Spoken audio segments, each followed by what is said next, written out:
SD news में आप सभी का स्वागत है। अस्सलाम वालेकुम, सभी को आदाब। मैं आज डिस्ट्रिक्ट माइनॉरिटी वेलफेयर ऑफिस के सामने खड़ा होकर ये बात रख रहा हूँ कि आज से 1.5 महीना पहले भी मैंने जो है सुना राइटिंग में एक दरख्वास्त दी थी कि डिस्ट्रिक्ट माइनॉरिटी वेलफेयर ऑफिस है, ये देखो मौलाना आज़ाद भवन है, तो यहाँ पर ये बीदर जो है सुना कल्याण कर्नाटक इलाका माइनॉरिटी बहुमूल इलाका है। यहाँ पर उर्दू बोलने वाले, उर्दू पढ़ने वाले, उर्दू लिखने वालों की तादाद 40% है और उर्दू मीडियम स्कूल भी यहाँ पर ज़्यादा है।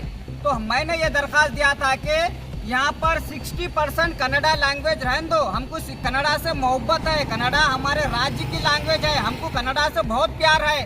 साथ ही साथ हमारे को उर्दू से भी हमारे को लगाव है।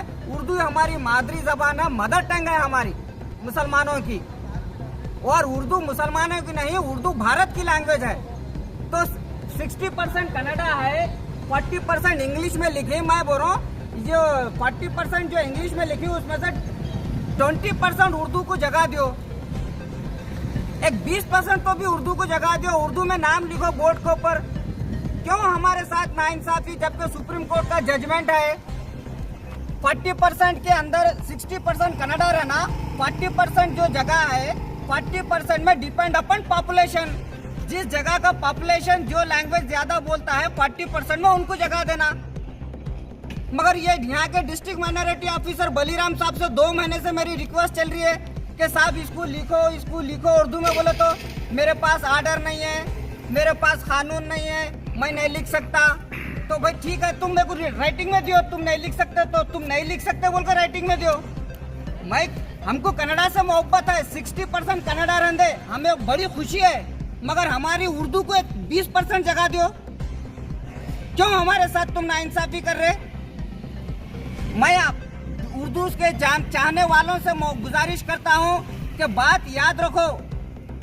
मैं वसीमुद्दीन किरमानी को अंदर ऑफिसर बुला के कुर्सी दे रहा है तो, और यहाँ पे साथ ऊपर बोर्ड में नहीं लिख रहा तो मैं कुर्सी पे बैठने को तैयार नहीं हूँ। क्योंकि खाली एक वसीमुद्दीन किरमानी को इज्जत मिलने की बात नहीं है, पूरे उर्दू के जानने वालों को इज्जत मिलने की बात है। जब अगर यहाँ बोर्ड पे उर्दू लिखा जाएगा तो पूरे उर्दू के मानने वालों को, उर्दू पढ़ने वालों को इज्जत मिले जैसी बात हो गई। खाली वसीम किरमानी को कुर्सी दिए, वसीम किरमानी खुश होकर चले गया, बोले तो ये क्या बात?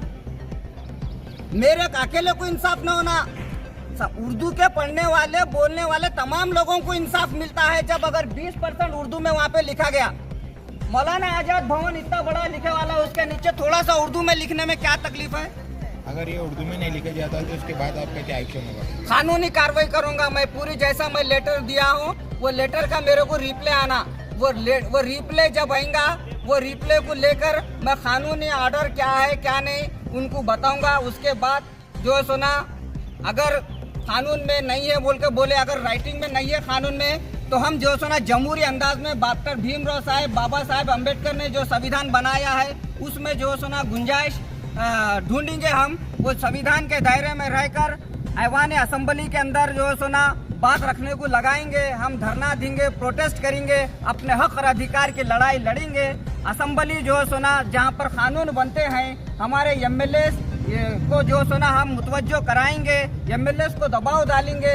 जितने भी उर्दू के ये मतलब के माइनॉरिटीज़ के MLA है, करीब 9 MLA जीते हैं। कनीज़ फातिमा, रहीम खान साहब, अपने UT खादर साहब, तनवीर सेठ और रिजवान अरशद, ये सब के ऊपर हम दबाव डालेंगे कि जहाँ पर कर्नाटक के अंदर जहाँ 40% उर्दू बोलने वालों की आबादी है उनको इंसाफ मिलना चाहिए। उर्दू में माइनॉरिटी हॉस्टल हो, माइनॉरिटी डिपार्ट ऑफिस हो, माइनॉरिटी स्कूल हो, जितने भी माइनॉरिटी से स्कूल, हॉस्टल, कॉलेजेस जो है सभी जगह उर्दू को 20 से 30% की जगह मिलना चाहिए बोलकर मैं ऐसी गुजारिश करता हूँ। अगर हमारे बात को अनसुना किया जाएगा तो वसीमुद्दीन किरमानी शुरुआत किया है, इंशाअल्लाह इसको बीच में छोड़ेगा नहीं, इसको इख्तिताम तक पहुँचाएगा और उर्दू को उसका हक और अधिकार दिलाएगा। यकीनन भले इसके लिए मुझे जेल में जाना पड़ा तो मैं जेल जाऊंगा, क्योंकि जेल जाना कोई चोरी करके गए तो ऐप, हक के वास्ते जेल में जाना कोई ऐप नहीं है। अगर मेरे को जेल में जाना पड़ा तो मैं जेल में जाऊंगा, क्योंकि जेल में जाके ही जो सुना देश को आज़ादी मिली, हिंदुस्तान आज़ाद हुआ। पंडित जवाहरलाल नेहरू जेल में गए, महात्मा गांधी जी जेल में गए, डॉक्टर भीमराव अंबेडकर साहब गए, मौलाना अबुल कलाम आजाद गए। क्यों गए? हक के वास्ते गए। तो मैं भी हक की लड़ाई लड़ रहा हूँ। अगर वसीम किरमानी को अपने हक और अधिकार के वास्ते जेल को जाना पड़ा तो भी मैं जेल जाने के लिए तैयार हूँ, मगर मैं इसको उर्दू को उसका हक और अधिकार दिला के रहूँगा। शुक्रिया, खुदा हाफिज़, वाक़िदान अल्हम्दुलिल्लाह रब्बिल आलमीन।